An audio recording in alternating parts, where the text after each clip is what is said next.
పవర్లో మేముంటే పానకంలో పుడకల్లా మీరేంద్రబాయ్ అనుభవించింది చాలు. ఇక తప్పకుండా అన్నట్లుంది స్థానిక సంస్థల రాజకీయం. అసెంబ్లీ ఎన్నికల తర్వాత తెలంగాణలో ఈక్వేషన్స్ మారిపోతున్నాయి. ఉమ్మడి కరీంనగర్ జిల్లాలో రాజకీయ పరిణామాలతో టెన్షన్ పడుతోంది గులాబీ పార్టీ. అవిశ్వాస గండాల నుంచి బయటపడే దారులు వెతుక్కుంటుంది బీఆర్ఎస్. కొన్ని గండాల నుంచైనా బీఆర్ఎస్ బయటపడుతుందా, లేకపోతే చేసేదేం లేక చూసి చూడనట్లుగా వదిలేయాల్సిందేనా?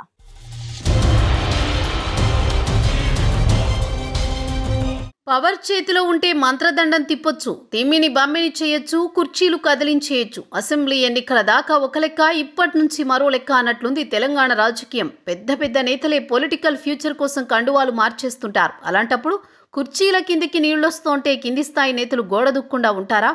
కరీంనగర్ జిల్లాలో అదే జరుగుతోంది. ఇప్పుడు నిన్నటిదాకా జై కొట్టిన సొంత పార్టీ కౌన్సిలర్లే తప్పడం లేదు గురు అంటూ ఇప్పుడు ఫ్లేట్ పార్చేస్తున్నారట. రాత్రి దాకా కలిసి తిరిగిన కార్పొరేటర్ తెల్లారేసరికి ఎటువైపు వెళ్తాడు అంటూ టెన్షన్ పడాల్సి వస్తోందట. ఉమ్మడి కరీంనగర్ జిల్లాలోని కొందరు మున్సిపల్ చైర్మన్లు, మేయర్లు మారిన రాజకీయ పరిస్థితులతో తమ పదవి ఎన్నాళ్ళో తెలియక టెన్షన్ పడుతున్నారు.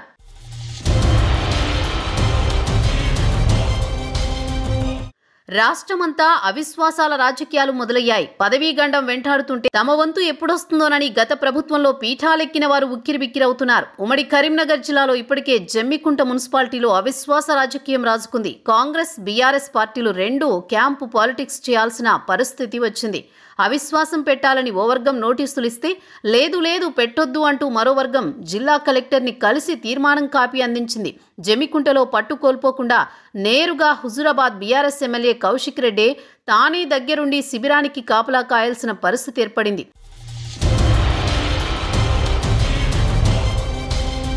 కోరుట్ల నియోజకవర్గంలోని కోరుట్ల, మెట్పల్లి మున్సిపాలిటీలలో కూడా అవిశ్వాసాల అలజడి మొదలైంది.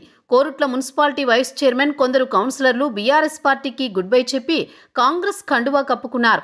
దీంతో ఇక్కడ కూడా అవిశ్వాసం దిశగా రాజకీయ పరిణామాలు మారుతున్నట్టు కనిపిస్తోంది. పక్కనే ఉన్న ఆర్మూరు మున్సిపాలిటీలో అవిశ్వాస పరీక్షలో ఈ మధ్యే అక్కడి మున్సిపల్ చైర్మన్ పదవి నుంచి దిగిపోయారు. మిగతా చోట్ల కూడా అదే సీన్ రిపీట్ చేసేందుకు అధికార పార్టీ అండతో కొందరు ఆశావహులు ఉవ్విళ్లూరుతున్నారట. ఇన్నేళ్లుగా చైర్మన్ పదవిపై ఆశగా ఉన్నవారు మారిన రాజకీయ పరిణామాలను తమకి అనుకూలంగా మార్చుకుంటూ రాజకీయ వ్యూహాలు అమలు చేస్తున్నారు.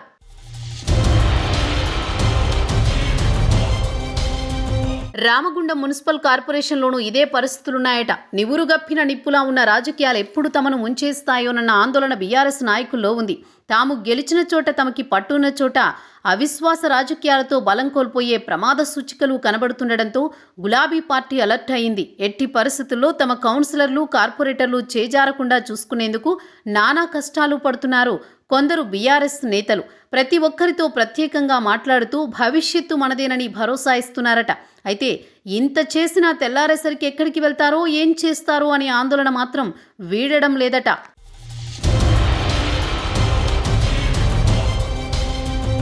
నిజానికి బీఆర్ఎస్ పార్టీ అధికారంలో ఉన్న సమయంలోనూ ఈ అవిశ్వాస రాజకీయాలు రాష్ట్రమంతా కనిపించాయి.